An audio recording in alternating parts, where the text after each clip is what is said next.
Halo, selamat pagi Pak Darto. Selamat pagi, Mas. Pak Darto, bagaimana Popsi melihat arah kebijakan baru tata kelola ekspor SDA yang disiapkan pemerintah? Nah, kalau kalau kita melihatnya apa ya? Kalau kemarin kan pidato Bapak Presiden Hmm. di DPR ya, menunjukkan soal strategi kebijakan makroekonomi dari pemerintah di tengah situasi ekonomi seperti sekarang ini, dan mencoba membuat terobosan baru untuk struktur ekonomi dalam konteks ekspor untuk beberapa sektor sumber daya alam kita, ada sawit, ada tambang dan lain-lain. Nah, tetapi saya melihat bahwa dari apa yang disampaikan oleh Bapak Presiden itu, yang disampaikan oleh beliau itu kan hanya terkait dengan soal pendapatan negara ke depan akan seperti apa, akan besar karena ada kasus soal under invoicing, ada transfer pricing. Nah, Ya. saya mau menilai dalam konteks itu dulu. Artinya bahwa oke, pemerintah menghitung soal itu, tetapi pertanyaan baliknya itu adalah apakah pemerintah sudah menghitung soal dampak ekonomi di akar rumput? Karena ketika kita berbicara soal kelapa sawit, itu harus dibedakan. Kita membicarakan soal apa? Soal Aramco yang sering dibanding-bandingkan oleh pemerintah yang menggunakan satu pintu. Terus kemudian itu juga berbicara soal apa? Soal struktur ekspor di Malaysia dalam konteks yang sama, misalnya itu kelapa sawit.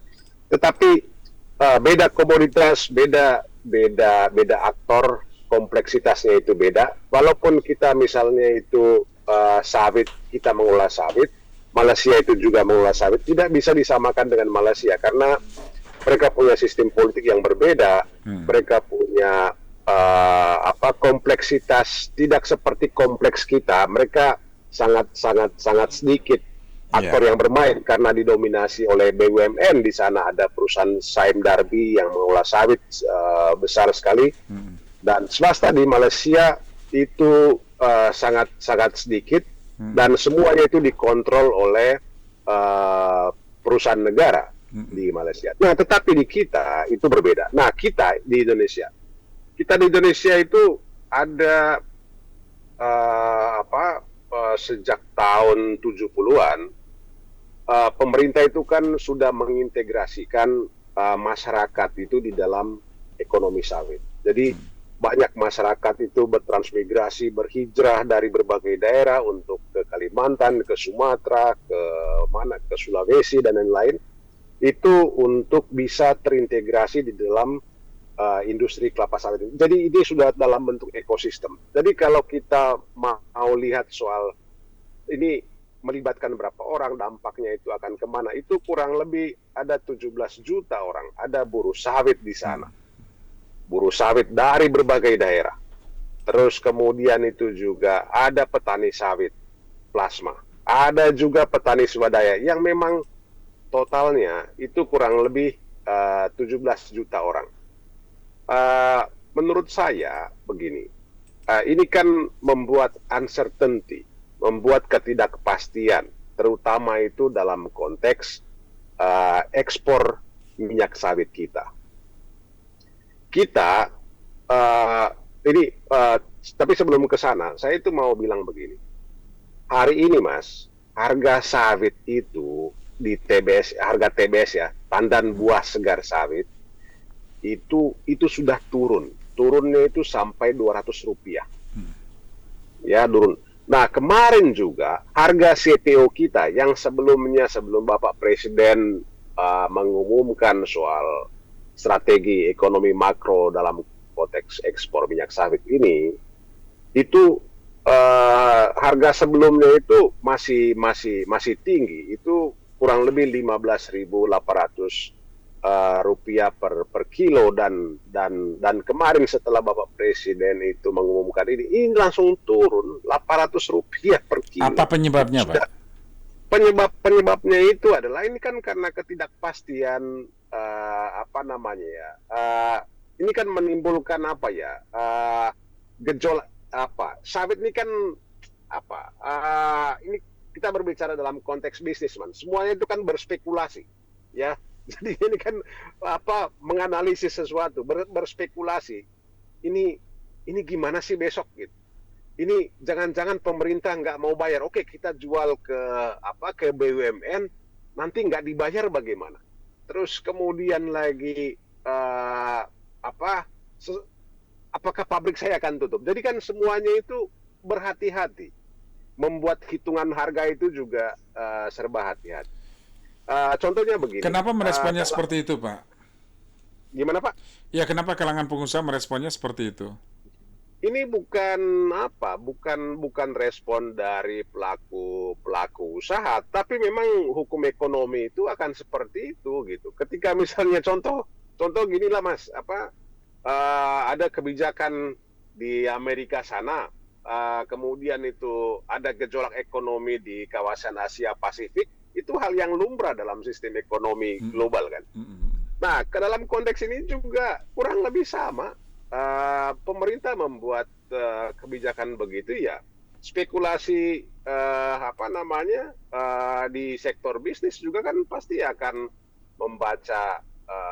membacanya itu dari sisi sektor bisnis gitu. Kita tidak bisa salahkan mereka. Nah, yang terdampak ini akan dampaknya bagaimana? Ini akan dampaknya itu sampai ke buruh kebun, buruh perkebunan sawit yang harus menyekolahkan anak mereka, yang harus menghidupi rumah tangga mereka. Terus kemudian itu juga para petani sawit yang juga sama lah tanggungan keluarganya itu juga besar. Petani-petani skala kecil kita. Dan ekonomi di daerah, misalnya contoh itu Kalimantan misalnya, Kalimantan atau Sulawesi. Ini kalau petani sawit itu belum gajian ya di daerah, ya atau harga TBS itu turun kayak dulu, itu ini kan akan berdampak ke sektor-sektor lain, kios segala macam kesepian, pasar segala macam akan kesepian. Ini ekosistem ekonomi di daerah itu juga akan berpengaruh. Saya yakin itu juga di sektor tambang akan demikian. Nah, dampak yang paling nyata itu akan ke mereka. Nah, apa dampaknya? Contohnya itu begini. Semua kan sekarang ini pelaku bisnis itu akan mencoba menyelamatkan jangan sampai ada kerugian di masa yang akan datang. Misalnya 3 bulan ke depan, karena kan sekarang itu proses administrasi, proses transisi ya. Semuanya itu kan akan berpikir begini. Ada beberapa perusahaan itu kan yang memang punya kebun, ya punya kebun sawit, tapi juga mereka itu juga pelaku ekspor. Mereka itu juga membeli minyak sawit dari perusahaan-perusahaan atau pabrik-pabrik sawit itu yang memang mungkin tidak memiliki kebun, tetapi mereka membeli CPO-nya untuk kemudian mereka kelola di refinerinya mereka, dan kemudian tuh diekspor, ya. Nah, situasi sekarang itu bisa jadi begini, ya oke, karena ini ketidakpastian, saya mau urus yang punya saya aja deh, saya nggak mau beli perusahaan-perusahaan atau minyak sawit dari perusahaan-perusahaan ketiga itu, perusahaan-perusahaan lain, atau dalam konteks sawit itu misalnya itu third party supplier, pihak ketiga gitu, yang mensuplai crude palm oilnya, CPO-nya itu ke perusahaan-perusahaan refinery ini. Karena kan mereka pengusaha Indonesia yang di daerah itu kan hanya punya pabrik, mereka tidak punya refinery. Karena buat refinery ini kan butuh biaya yang sangat besar. Nah, akhirnya apa? Akhirnya mereka yang perusahaan-perusahaan yang punya refinery ini hanya mengurus rantai pasok dari bahan baku dari kebun-kebun mereka sendiri. Nah, yang kecil-kecil ini bagaimana?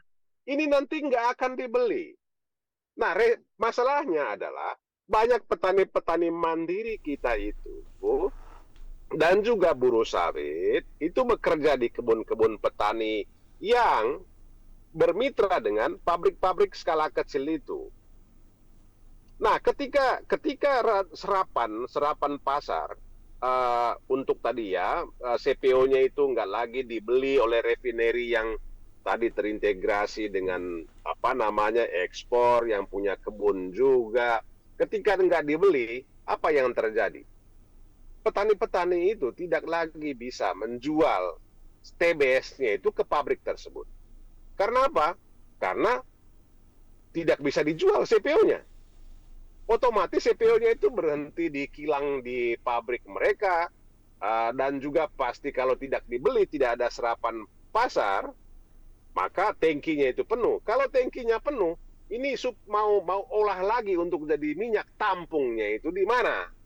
Kan ini hal-hal yang harus dipikirkan oleh pemerintah. Ini resikonya itu Oke, sangat besar terhadap oke. ekonomi di Jadi pedesaan, sektor ekonomi di sawit petani. nasional ini akan terganggu juga begitu ya, Pak Darto ya? Oh, sangat terganggu, Oke. dan pemerintah boleh saja pemerintah mengkalkulasikan soal keuntungan negara berapa yang didapat. Tetapi itu kan debatable juga. Oke, pemerintah bilang ini nanti kerugian negara itu sebesar 15 miliar US dollar akibat dari proses kejahatan yang dilakukan melalui transfer pricing, under invoicing. Tetapi kan itu juga hitungannya dari mana sampai dapat angka seperti itu. Kan itu harus dikalkulasikan semua. Tidak semua melakukan hal yang sama. Tidak bisa digeneralisir. Makanya itu juga pertanyaan saya itu adalah kalau misalnya terjadi demikian, itu kan sebenarnya itu pemerintah kan ada BUMN sawit juga, Badan Usaha ada PTPN yang selama ini juga punya kebun sawit, mereka itu juga mengekspor. Tinggal ditanya aja sama mereka, ini keuntungannya bagaimana sih? Betul nggak ada seperti itu? Nah, menurut saya hal yang paling simple sebenarnya itu untuk dilakukan oleh pemerintah, diskusi dengan PTPN sawit yang punya kebun sawit, punya pabrik, dan juga mengekspor Hmm. sawitnya ke negara-negara Asia gitu. Dan banyak sekali Mas yang perlu dibahas sebenarnya karena Oke. ada ketidakpastian, kebijakannya belum mungkin belum keluar Ya. juga, Ya. dan belum ada diskusi dengan para pemangku kepentingan Hmm. untuk membahas soal Jadi mitigasi dan Anda juga merasa tidak diajak bicara mengenai rencana pembentukan DSI ini ya oleh pemerintah. Pak Darto, tidak sebelum hanya ditanggapi, sebentar, ya saya bacakan tanggapan pendengar dulu Pak Darto ya. Satu persatu siap saya siap baca, nanti Pak Darto bisa menanggapi. Ada siap Mas, Pak siap. Andi di Lampung. Pak Darto, selama ini ketika harga sawit turun, yang paling terdampak bukan hanya pengusaha tapi juga buruh sawit harian yang penghasilannya ikut turun. Bahkan ada yang kehilangan pekerjaan. Kalau nanti tata kelola ekspor makin terpusat dan harga TBS petani tertekan, apakah Popsi melihat resiko kesejahteraan buruh sawit juga akan ikut terpukul? Itu pertama. Yang kedua, Pak Siregar di Medan. Kami menilai tata niaga sawit selama ini keuntungan besar lebih banyak dinikmati oleh perusahaan besar, sementara buruh sawit masih menghadapi upah rendah dan pelindungan kerja yang minim. Dalam polemik aturan ekspor ini, bagaimana memastikan kepentingan buruh sawit tidak kembali menjadi pihak yang paling dikorbankan? Kemudian Pak Indra di Palembang, Pak, jangan sampai lagi-lagi yang dikorbankan itu adalah buruh dan petani kecil. Kalau kebijakan ini nantinya bikin harga sawit jatuh, siapa yang tanggung nasib rakyat di bawah? Selanjutnya Pak Jaka di Jakarta, selama ini kekayaan alam Indonesia dinilai terlalu banyak bocor ke luar negeri akibat permainan harga dan ekspor. Negara memang harus hadir lebih kuat agar hasil sawit dan SDA benar-benar kembali untuk rakyat. Nah, ini beberapa respon pendengar. Silakan Pak Darto. Ya, pertama itu ya seperti yang saya bilang tadi, yang terdampak itu adalah banyak kelompok, ada buruh sawit, ada petani skala kecil, belum lagi misalnya roda ekonomi di daerah itu ada kios kecil, ada pedagang segala macam di pedesaan itu yang juga akan terdampak. Trickle down efeknya itu akan sampai ke situ. Nah, berbicara tadi itu, ini kan serba ketidakjelasan. Misalnya itu kita berbicara misalnya Ini sampai ke buruh ya, buruh sawit. Ini soal term of payment. Ini soal model pembayaran. Misalnya begini. Oke, refinery yang punya swasta ini kan kemarin-kemarin mereka bisa ekspor minyak sawitnya. Sekarang karena satu pintu, maka mereka harus jual ke PT Danantara Sumber Daya Indonesia yang dipercayakan oleh pemerintah untuk mengelola ini. Nah, pertanyaannya itu begini. Oke, ketika refinery itu menjual ya bahan bakunya apa minyak sawit dan juga turunan-turunan yang diatur dijual ke BUMN. Pertanyaannya itu adalah apakah BUMN akan langsung membayar atau kasih misalnya itu DP, down payment kepada mereka. Kalau misalnya tidak diberikan down payment atau membayar lunas, oke, barang ada, supply masuk ke BUMN, langsung dibayar lunas, langsung dibayar semua, I think it is fine. Mungkin tidak ada masalah. Walaupun ada masalah ya mungkin karena keluhan harga rendah segala macam.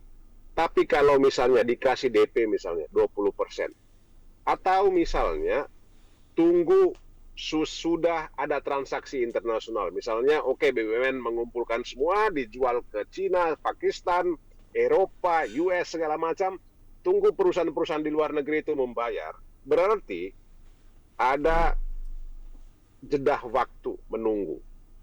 Ya toh, berarti otomatis adalah refinery akan terlambat mendapatkan pembayaran. Misalnya itu sekali sebulan dibayar, baru dibayar oleh BUMN.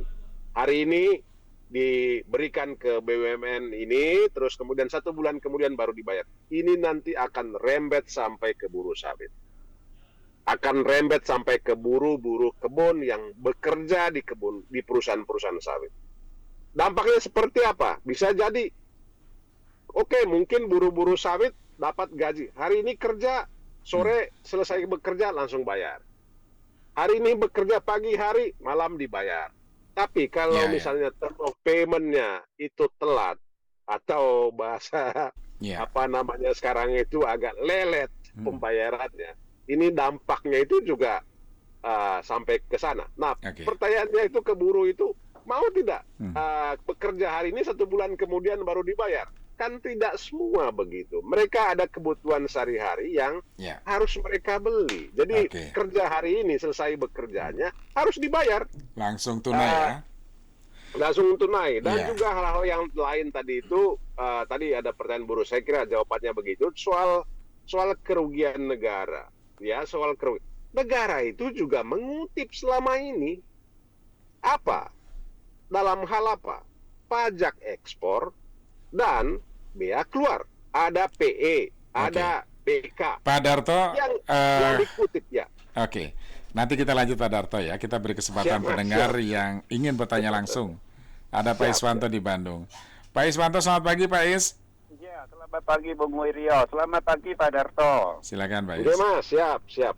Ya, saya kira keputusan ini ya ini perlu dari segi konstitusi. Apakah ini dalam tanda petik pengambilan paksa oleh pemerintah ini cocok nggak, sesuai nggak dengan napas konstitusi kita? Itu satu. Kedua, secara operasional sekarang ini beberapa provinsi di Indonesia, Riau, Sumatera Barat, Kalimantan dan Sulawesi itu mengandalkan dari sawit, tertolong oleh dengan sawit. Nah, beberapa tahun lalu ketika harga sawit lagi bagus, pemerintah mengganggu dengan ketentuan HET tertinggi minyak goreng, akhirnya anjlok harga sawit. Nah, sekarang lagi bagus-bagusnya pemerintah dalam tanda petik berulah lagi.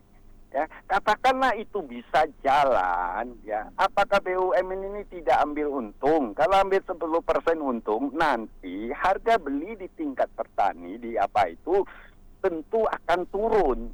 Ya, minimal. Belum lagi, mohon maaf, banyakkan BUMN ini apakah pribadi-pribadi tidak main. Jadi ini bukan untuk menolong negara, untuk menolong pemerintah. Ini justru mengganggu ekonomi yang lagi bagus-bagusnya ditopang oleh oleh sawit ini. Kemarin itu dengan katanya untuk yang pelanggaran yang ilegal itu juga sudah sangat terganggu oleh petani perkebunan sawit itu sangat terganggu. Jadi ini kebijakan apa-apa gitu loh ya. Banyak di sana entah buruh entah apapun itu penghasilan dari sawitnya kalau mau dibandingkan dengan buruh pabrik itu jauh lebih besar dan sangat tertolong. Nah, keadaan yang baik ini kok mau diganggu? Ini saya sulit memahami, baik dari teori ekonomi maupun secara konstitusi, ini sulit diterima oleh logika. Itu saja, selamat pagi, Assalamualaikum. Baik, terima kasih. Waalaikumsalam warahmatullahi wabarakatuh. Pak Iswanto di Bandung, kemudian ada Pak Bima di Palembang. Pak Bima, selamat pagi Pak Bima. Assalamualaikum, selamat pagi Pak. Ya, Waalaikumsalam, silakan Pak. Ini Pak, saya ingin berkomentar sedikit aja Pak. Saya bingung di negara Indonesia ini Pak. Ini sawit sangat banyak di negara ini. Kenapa minyak goreng itu semakin lama semakin mahal? Terutama minyak kita itu Pak. Sekarang sudah ada 20.000 1 liter di eceran. Apa pengusaha di Indonesia ini dan pemerintah ini setan semua, bukan lagi manusia, tak ada yang mikir ke masyarakat. Jadi saya menganggap pemerintah, pengusaha semuanya ada bangsa setan, bukan bangsa manusia. Assalamualaikum. Waalaikumsalam warahmatullahi wabarakatuh. Pak Bima di Palembang. Ini bentuk kemarahan, kejengkelan barangkali Pak ya, karena dianggap masih belum bisa memberikan apa yang dibutuhkan oleh masyarakat gitu ya. Nah, saya bacakan ulang dari Pajaka di Jakarta, Pak. Selama ini kekayaan alam Indonesia dinilai terlalu banyak bocor ke luar negeri akibat permainan harga dan ekspor. Negara memang harus hadir lebih kuat agar hasil sawit dan sumber daya alam benar-benar kembali untuk rakyat. Nah, ini sebetulnya relevan dengan apa yang menjadi tujuan pemerintah ya, membentuk menata ulang lagi gitu ya. Karena kan alasannya banyak yang bocor nih, kebocoran devisa dan praktek kecurangan ekspor. Itu yang terjadi selama ini sehingga kebijakan itu dikeluarkan ya untuk menata ulang sumber daya alam kita, tata kelola sumber daya alam kita. Pak Darto. Ya, kalau saya itu kan merespon dari beberapa penanya tadi.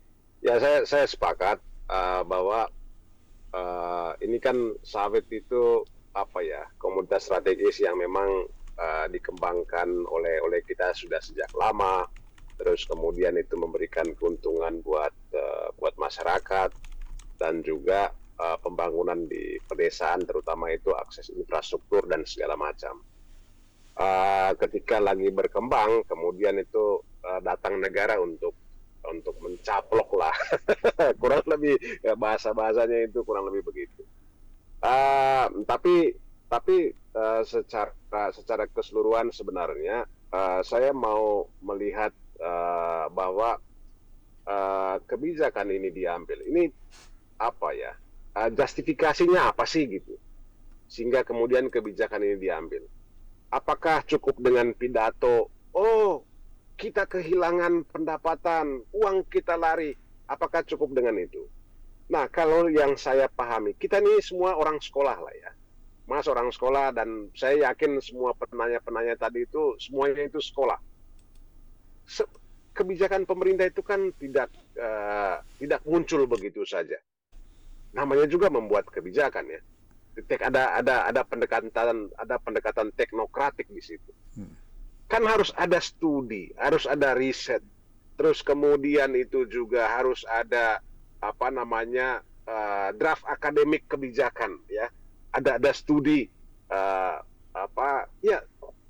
hal-hal seperti itu, risetnya itu bagaimana? Draft akademik dari kampus-kampus kita yang suka berbicara soal ekonomi dan ekonomi sumber daya alam segala macam itu kan juga kan bisa diminta ke mereka. Itu risetnya itu bagaimana segala macam gitu. Jadi kita itu tidak